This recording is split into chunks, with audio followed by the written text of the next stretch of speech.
সব ভরে দিয়ে আবার চলে আসবে নিচে, তারপর আর কোনো কথা হয়নি। সকালবেলা ওটি দুই বড় আব্বু মিলে ধানায় দিবে রাজ্যে এসে দেখে খাবার পরে আছে, যেটা কার মুখ পরে আছে। আম্মু ওই পাশে গেছিল, ওই পাশে এসে দেখে আব্বু ওটি পরে আছে। আব্বুর জ্যাকেট প্যান্ট সিন্ডল সবই আসছিল, কিন্তু কোনো ফোন নাই, কিচ্ছু না, আর কোনো কাগজপাতি হয়েছিল না। ছিল কাছে পাওয়া যায়নি না, কি বিচার চাচ্ছে?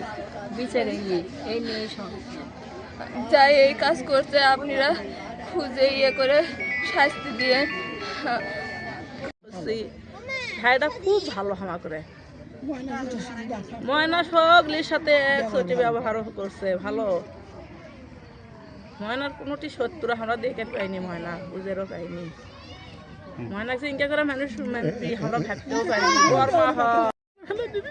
আমরা আর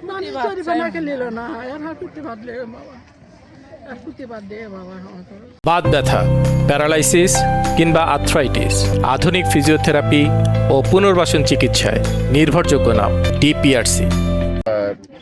সাইফুল নামীয় একজন ব্যক্তি, তিনি ট্রাকের মালিক, তার 7টা ট্রাক আছে।